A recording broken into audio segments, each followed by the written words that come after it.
What if the system set your family's killer free? For most people, that's the end of the story. But for one man, it was just the beginning of a decade-long plan for vengeance. Ethan Cross was a gifted mechanical designer and devoted father living in Boston. One quiet evening, Ethan was at home enjoying dinner with his wife, Rachel, and their young daughter, Lily. Their laughter filled the kitchen until the doorbell rang. Two armed men, Marcus Kane and his accomplice Trevor Holt, forced their way inside. The intruders beat Ethan, tied him up, and restrained Rachel. Kane, driven by cruelty, stabbed them viciously, leaving the couple bleeding on the floor. Then, in the most horrific turn, little Lily wandered into the room after hearing the screams. Kane's depravity escalated. He turned his violence on her. Ethan, paralyzed and helpless, could only watch in agony as his daughter was assaulted and murdered in front of him. Kane and Holt were soon caught and brought to trial. Ethan, shattered, clung to hope that justice would be served. But the system betrayed him. The case was handed to Michael Grant, a high-achieving prosecutor obsessed with maintaining his perfect conviction record. Key evidence, including DNA, was tossed out on technicalities. Facing a weak case, Grant struck a deal. Marcus Kane would testify against Holt in exchange for a reduced charge. Holt was sentenced to death, but Kane, the man who personally killed Ethan's family, received only a handful of years in prison. Ethan was horrified. As Kane walked out of the courtroom smiling and even thanking Grant for the sweet deal, Ethan knew justice had failed. His grief hardened into resolve. If the courts wouldn't punish Kane, he would.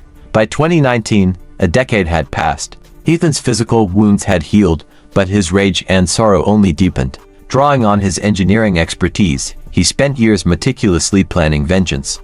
The first sign came during Holt's scheduled execution. What should have been a routine lethal injection turned into a nightmare. Holt convulsed, screaming in agony as the drugs tore through him. The equipment had been sabotaged. On it, investigators found a chilling note: "You can't fight fate," a phrase Kane once sneered.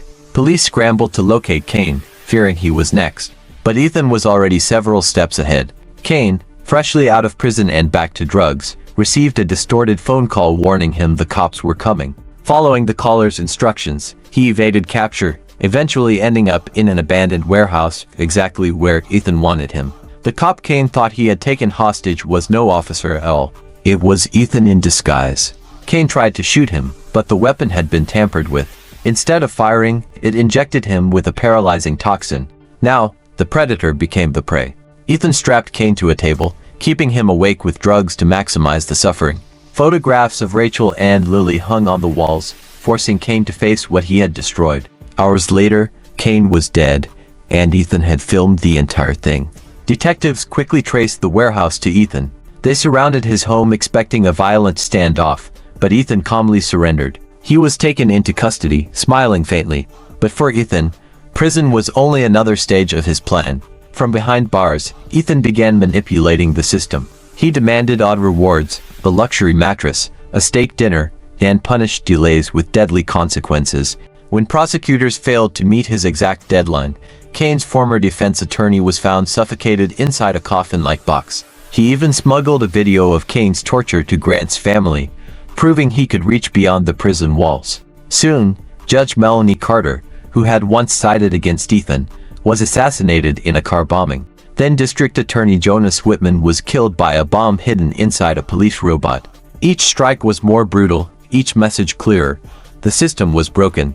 Ethan wasn't just taking revenge, he was making war.